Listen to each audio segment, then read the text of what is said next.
और कछु बाद में है। सबसे पहले हम शिष्य हैं। जिस संबंध का हम पर ज्यादा प्रभाव होगा उसी संबंध के गुण हमारे अंदर आएंगे। बात समझ में आ रही है ना? जिस संबंध का हमारा अंदर प्रभाव ज्यादा होगा उसी संबंध के गुण हमारे अंदर आएंगे। और उसी परिचय को जब हम परमात्मा को देंगे, ग्रंथ को देंगे, अध्यात्म को देंगे, तो अध्यात्म हमें जल्दी स्वीकार करेगा। क्योंकि हम वहां कोई यूज नहीं कर रहे हैं, हम सच्चा परिचय दे रहे हैं और हम वो बनना चाहते हैं। इसलिए हमें जब भी ग्रंथ का पाठ करना हो, जब कभी तीर्थ में जाएं, तो तीर्थ की भूमि को प्रणाम करके अपना परिचय गुरु के हिसाब से दें। ये न दें कि मैं फलानो ना, वही गुरु जी के पास हम जाएं और फलानो कह दें तो गुरु जी आपको कोई अपना दिव्य दर्शन नहीं कराएंगे। तुम एक दृश्य को देख करके आ जाओगे। दृश्य को देखना अलग बात है और दर्शन करना अलग बात है।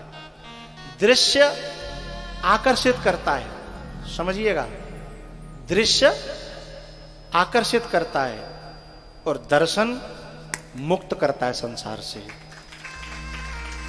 दृश्य फंसाता है और दर्शन छुड़ाता है। समझ रहे हो ना?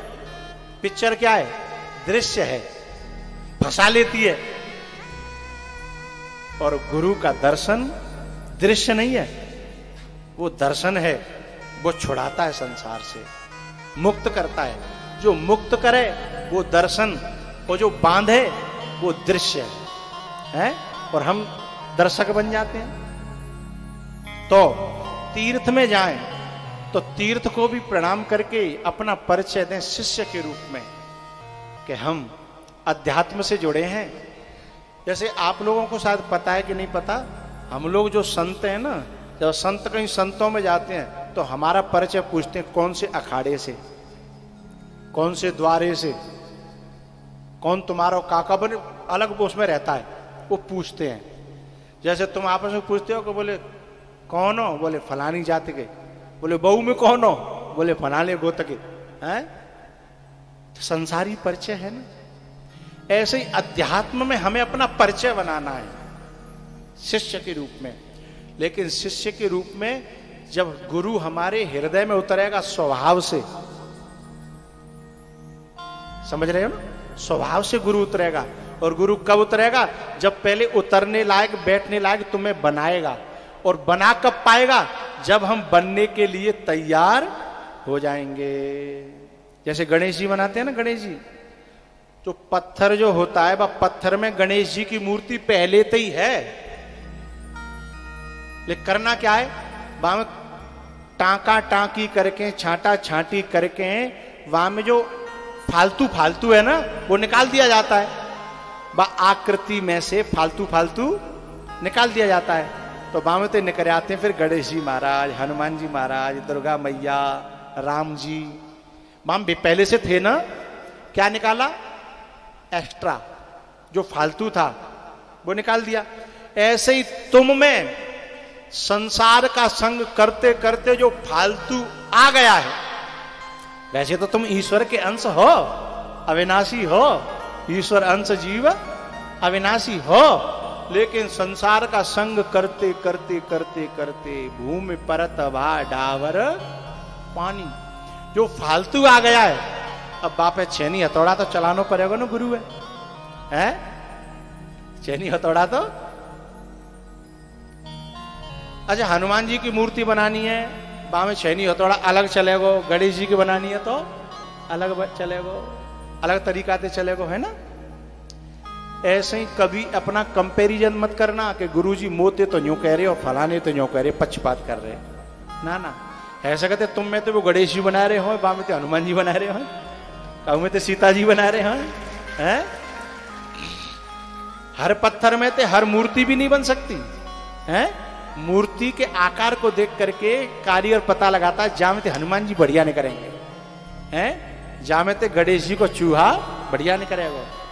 तो तुम्हें क्या बनाना है, अपने को कभी कंपैरिजन मत करना कि गुरुजी पक्षपात कर रहे, बताओ बातें यूं कही, मोते यूं कही, बातें ऐसे, बातें ऐसे। तुम गुरु के लिए स्पेशल हो, हर व्यक्ति गुरु के लिए स्पेशल है, ठीक है। अब मुझे एक बात कहते कहते कई बात है कहीं, पर मैं सोच रहा हूं मौका मिलेगा तो कह ही ले, क्योंकि सभी शिष्य एक साथ इसी दिन मिलते हैं, है ना, एक साथ फिर मिलते नहीं है। और कथाओं में तो कथा ज्यादा होती है, ये बातें थोड़ी थोड़ी परसी जाती, तो मैं तो छठे छटाए और ताते कथा कहने की जरूरत ना, केवल प्योर माली माल पसवे की जरूरत है ना।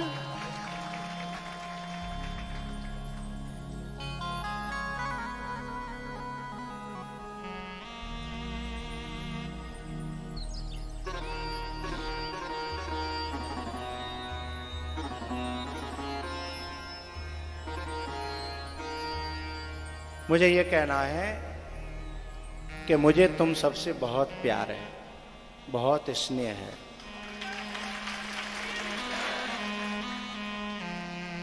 और वो नेचुरल है, बनावटी नहीं है। संसार का प्यार बनावटी होता है,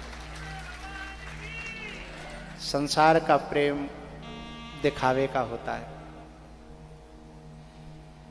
पता है, संसार के जो लोग हैं वो खुद भी डूबने के लिए आए हैं और दूसरों को भी डुबाने के लिए आए हैं। और गुरु जो होता है खुद भी तरने के लिए आता है और अपने आश्रितों को भी तारने के लिए आता है।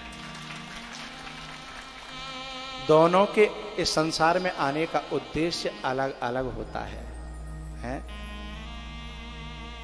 अच्छा, ये जो YouTube पे सत्संग जा रहा है, इसको दोबारा तिबारा बार बार सुनना, क्योंकि एक बार से दिमाग में बात बैठती ही नहीं है। इसे बार बार सुनना, क्योंकि आज मैंने जो बातें कही हैं वो छठी छठी प्योर, बिना किसी मिलावट के हैं।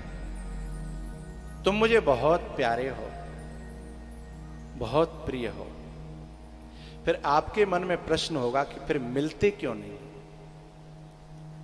जब प्यारे ही हैं तो यदि वैसी बुद्धि होगी तो कहीं वैसी झूठे को कह रहे हैं, मिलते तो हैं ही नहीं, फिर प्यारे कैसे हो गए?